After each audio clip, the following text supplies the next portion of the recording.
Slave-owning Democrats with fiery language. If slavery was a woman, she'd be an ugly one. And the fourth time. I'm just gonna upload the other video. This is just gonna be a short version of the video. Just screw it. Senator from South Carolina would like to boink her. Representative Brooks, do you have a rebuttal? Oh, I have a rebuttal, all right. Yeah, here's a rebuttal for you. Oh, come on. Surely this isn't allowed. I don't know. I'll have to consult the rule book. I can't find anything about caning a political opponent, but it says here I'm not allowed to wear women's underwear. Uh-oh. News of the violence on the Senate floor took the nation by storm. Southern slave owners sent Representative Brooks new canes to replace his now broken one. And on the floors of Congress, politicians carried weapons in self-defense, which is never a good sign. In 1857, the Supreme Court ruled in the Dred Scott case that all people of African descent, slave or free, could not be citizens, and therefore could not sue for their own freedom under any circumstances, undoing years of progress with the strike of a gavel. Now, within all this bitter debate over slavery, there were many nuances. North versus South, Republican versus Democrat, states versus the federal government. But let's strip all of that away. For 4 million individuals living in America, this wasn't about political intrigue or party alignment. It was about the basic human right to be free. Men, women, and children were stolen from their homelands and brought to the American continent, where for generations they were considered to be property, forced to live in poverty, and work from sunrise to sunset. Plantation overseers did whatever they felt was necessary to get the most out of their slaves. Punishments were often barbaric. Families were regularly separated, and parents could often only watch, as their children were auctioned off, never to be seen again. Thousands of slaves took the treacherous risk of running away, and abolitionists in the North helped many escape via the Underground Railroad, as bounty hunters entered the North to chase them down. Leading figures within the abolitionist movement included many significant free black men and women. But it's important to note that for many of the anti-slavery white individuals in the North, opposition to slavery was often an economic issue, not a moral one, as many worried large plantations would take their lands and livelihoods away. Abraham Lincoln knew that slavery was a moral evil, and he regularly spoke out against it in powerful speeches that helped him rise through the ranks of the new Republican Party. He lamented at the hypocrisy of a great American nation meant to stand as a shining beacon of freedom, while also enslaving 4 million men, women, and children. He most famously declared in 1858 that a house divided against itself cannot stand, that one day, slavery in America would end. However, even Lincoln was cautious in his opposition. He didn't want to outlaw it entirely, but simply prevent its expansion, so that given enough time, he believed it would naturally die out. Thankfully, history would force his hand. In October 1859, one abolitionist decided he'd try to single-handedly take down slavery by force. Who would be crazy enough to even attempt such a thing? It's our good friend, John Brown. He planned to seize arms from an armory in the town of Harper's Ferry, free the slaves there, and continue south, inciting a major slave uprising along the way. A noble cause, a bad plan, and terrible execution. Brown's men took the armory and some hostages, but were quickly surrounded by one Robert E. Lee and his U.S. Marines. Brown was captured, and a couple of months later, he was executed for treason. Northerners sympathized with Brown, but Southerners were like, "You see this? They're coming for us. Soon, there'll be 1 million John Browns." 1 million John Browns? What on earth are you thinking about? A John Brown farm? Yeah, me too.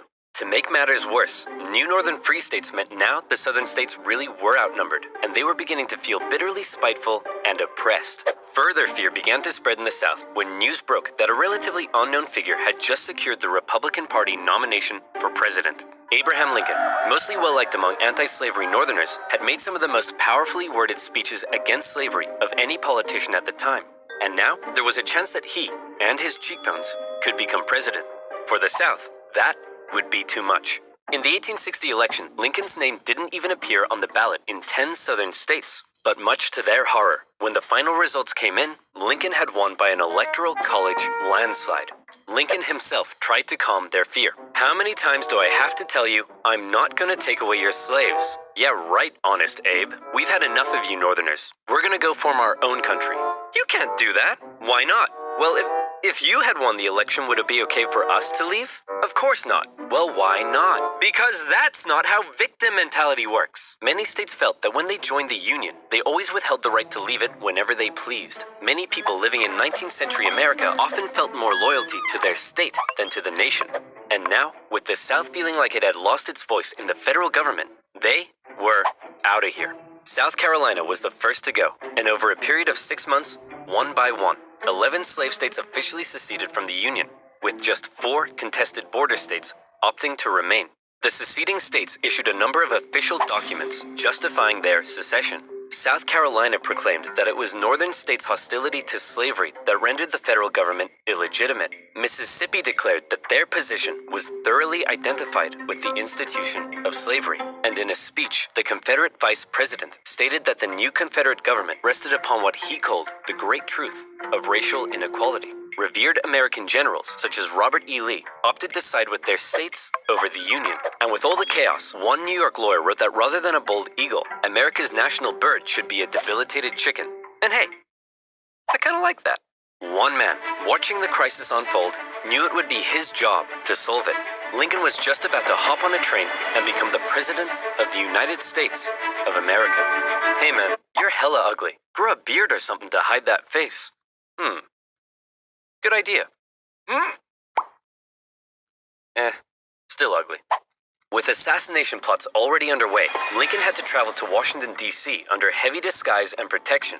All along the way, he received stacks of threatening letters. May the hand of the devil strike you down. You are destroying this country. Damn you, every breath you take. Love from... Grandma? At his inauguration speech, Lincoln once again reiterated that no, I do not want to take away anyone's slaves. But for Lincoln, he did want to preserve the Union. He declared secession to be nothing but an illegitimate rebellion. In your hands and not in mine, he said, is the momentous issue of civil war. You can have no conflict without being yourselves the aggressors. We are not enemies, but friends. It was clear Lincoln was ready and willing to get freaky and open up a can of Scatman John if he had to. Whether he had the support of the people, however, was in question. In the end, it was the Confederates that fired the first shot. What? Don't kill these innocent people. Oh, what disgrace me and kick me out. Well, you're not invited to my birthday party. Fine, I'll just leave. Shot. As they seceded, the Confederate states began seizing federal U.S. property throughout the South. Off the coast of Charleston, South Carolina, was one such federal property, Fort Sumter, held by a measly, undersupplied U.S. force. The Confederate militia there demanded the fort surrender, a request which was quickly denied, and any remaining hope for a peaceful solution to the secession crisis probably then died when the Confederates did this. The Battle of Fort Sumter is considered to be the beginning of the American Civil War. Many of the Confederates there also considered it to be the end of the American Civil War. They hoped Old Abe would just sigh and say, okay, you win. Unfortunately for them, Lincoln actually said, you're about to get a roundhouse to the face. Lincoln sent out the call for 75,000 volunteers, and men signed up in droves, hopeful for some adventure and good old-fashioned F-U-N. In the new Confederate capital at Richmond, Virginia, Confederate President Jefferson Davis and his cheekbones had also sent out the call for 100,000 men. As ever, both sides hoped for a quick end to the war. Is it over yet? No, Jimmy, it's been 1 week. Is it over now? No. How about now? If you ask that one more time, I swear I will turn this army around and you'll all have to go back home to your wives and children. But in particular, the South knew the conflict would pose a bit of a challenge.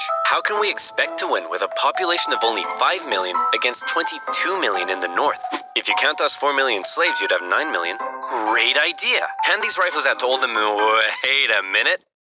You almost had me there. The problem for Lincoln was that many of his top generals were getting old and were being a bit too cautious. The commanding general was a man named Winfield Scott, a veteran of the Mexican-American War, and by now, he was too fat to even mount a horse. Okay, chaps, we need to come up with a plan.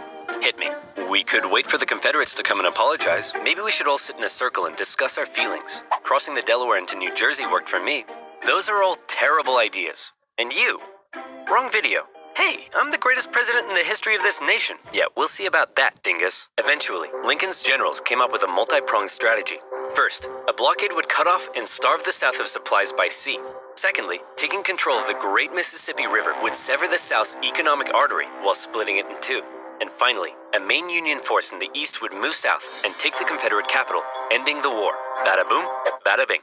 Skirmishes began to break out across the nation, and the Union Army in the east began to move south towards Richmond. Everything seemed to be going well until they reached Manassas, where they came upon a large Confederate force. It's almost like they were waiting for us. How did they know?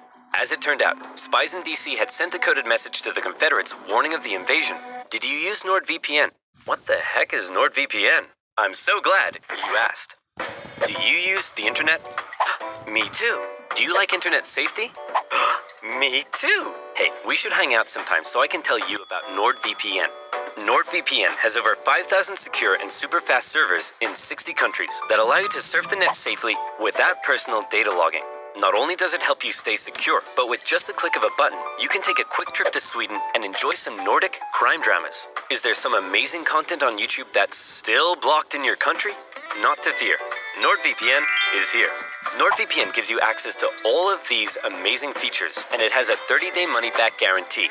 So click the link in the description below, nordvpn.com/oversimplified, and use promo code Oversimplified to get 70% off an annual subscription. That's only $3.49 a month, plus an additional month for free.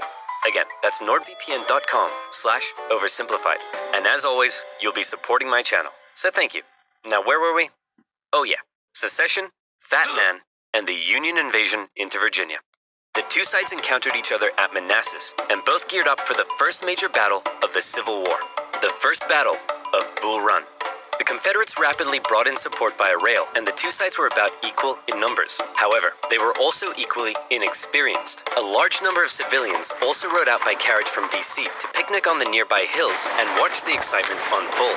Nobody seemed to quite understand how destructive this war was going to be. The Union forces pulled a flanking maneuver to hit the Confederates on their left, and the two sides fired on each other in rows. Farm families living in the area were forced to flee the fighting, including a man named Wilmer McLean. Hurry up, Martha! There's a war out here! The more you tell me to hurry up, the slower I will go! The Union force saw initial success pushing the Confederates back to Henry Hill. But one as of yet fairly unknown General Thomas Jackson had arrived, and he took a defensive position, standing firm like a stone wall, holding the Union Army off, and finally sending them running back to Washington, D.C. With heavy casualties, the sobering reality of war hit both sides hard, and the North, having just lost the first major battle, had to face the serious prospect that they may not actually win this war. President Lincoln, General Jackson whipped us so hard, the Confederates are calling him Stonewall Jackson. Wait, that's why they're calling him that? Not because he looks like he ran face first into a stone wall? Apparently not. Worse yet, the North had also lost the first major battle out west, giving away control of southwest Missouri. All of this was terrible news for Abraham Lincoln, especially since many of his generals and cabinet already didn't have much respect for him. They felt he was incapable of running a war, because he seemed a bit like your friendly old grandpa. He famously loved a long-winded story and a good pun. I've been so busy, my wife is missing me. But her aim is starting to improve. But deep down, few realized he could also be incredibly shrewd. Oh, Abe, you're so funny. Funny how? Funny like I'm a clown? Abe, I was just... No, funny how? Like I'm here to amuse you? During the war, Lincoln committed acts that were viewed by some as impeachable. His administration suppressed the free media from printing articles sympathetic towards the South. Some Southern sympathizers were even arrested without a trial. Lincoln's criticizers began accusing him of being a tyrant. But to quote the man himself, hey, it's war, baby. What are you gonna do? By the end of 1861, with things already looking bad for the North, abolitionists such as Frederick Douglass couldn't believe that the Union Army weren't enlisting black men. He continued to put pressure on Lincoln to make the war about emancipation. Mr. President, it's time to make the war about emancipation. I don't want to ruffle any feathers. The feathers are already ruffled. But Lincoln, hanging on to hope for a quick end to the conflict, continued to fight only for the preservation of the Union. It was decided, however, that escaped slaves from the Confederacy... Like goal, first one in a while. 2 likes. And I'll do part 2. could be held as enemy contraband, and many of these men were put to work bolstering the Union's infrastructure and supply lines. Hoping to get things moving, Lincoln made young General George McClellan the new commanding general, and McClellan began to train up his men. He thought a lot of himself, however, and believed he was going to be the nation's great savior. And like many others, he didn't approve of the president's handling of the war. On one occasion, Lincoln went to McClellan's house to meet with him, but McClellan was late returning home. He kept the president waiting, and when he finally got there, he just straight up went to bed. Now that's what I call disrespectful. McClellan talked the talk, but could he walk the walk? No. Like Lincoln's other generals, McClellan was maddeningly cautious. Hey man, could you move south and attack the enemy? What? Are you crazy? What if they have a big scary army down there? They probably do.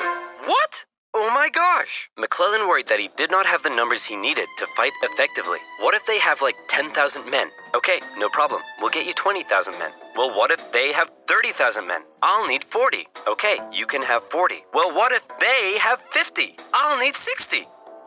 Lincoln tried, but it was all in vain. McClellan would not make a move for the rest of the year. The North's one saving grace for now was a general out west fighting in Kentucky and Tennessee, General Ulysses S. Grant. Cool, collected, methodical, and a big fan of whiskey. His chief of staff took it upon himself to keep Grant sober. One officer said that Grant habitually wore an expression as though he were determined to drive his head through a brick wall and was about to do it. And that determination led him to score a number of key victories when others around him were failing. At the Battle of Fort Donelson, Grant was like, "Why does Stonewall Jackson get a cool nickname and I don't? I want a cool nickname." "Sir, the Confederates say they're ready to surrender and want to know your terms." "No terms, just unconditional surrender." Hey, unconditional surrender Grant. That's a pretty cool nickname, right? Guys? Right? Later in April 1862, the Confederates launched a sudden attack on Grant's army at Shiloh, but the determined, unconditional surrender Grant threw his lines at the rebels and sent them running. The battle resulted in the heaviest casualties in U.S. history so far, and despite his victory, Grant found himself under fire. You have to get rid of Grant. Why? Didn't he win? Yes, but he just threw his men at the enemy. Isn't that the point? Also, he's a loony drunk. Well, what does he like to drink? I believe whiskey, sir. Then send him more. Lincoln watched as his cabinet did nothing but bicker, and his generals did nothing. But then, worst of all, personal tragedy struck. Lincoln's young son, Willie, very much loved by the president, died of typhoid fever at the age of 11. Lincoln was a sensitive man and was heavily affected by the loss. His wife was inconsolable. But one of Lincoln's greatest traits, what made him such a great leader, was in the darkest of times, with composure and determination, he kept moving forward. He knew it was his responsibility to hold himself and his family together, and by doing so, he hoped to hold the nation together. And he had it with McClellan's inaction. Lincoln decided he was gonna take control. In March 1862, Lincoln firmly ordered McClellan to once again move south towards Richmond. McClellan insisted instead they move by sea to the Virginia Peninsula and attack Richmond from the southeast. "Yes," said Lincoln. "Okay, anything."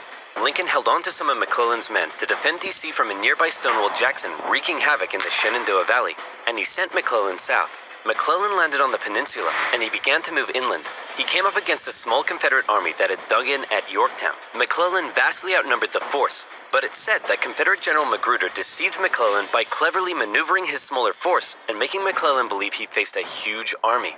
"No, you have way more men than them. Move forward." No.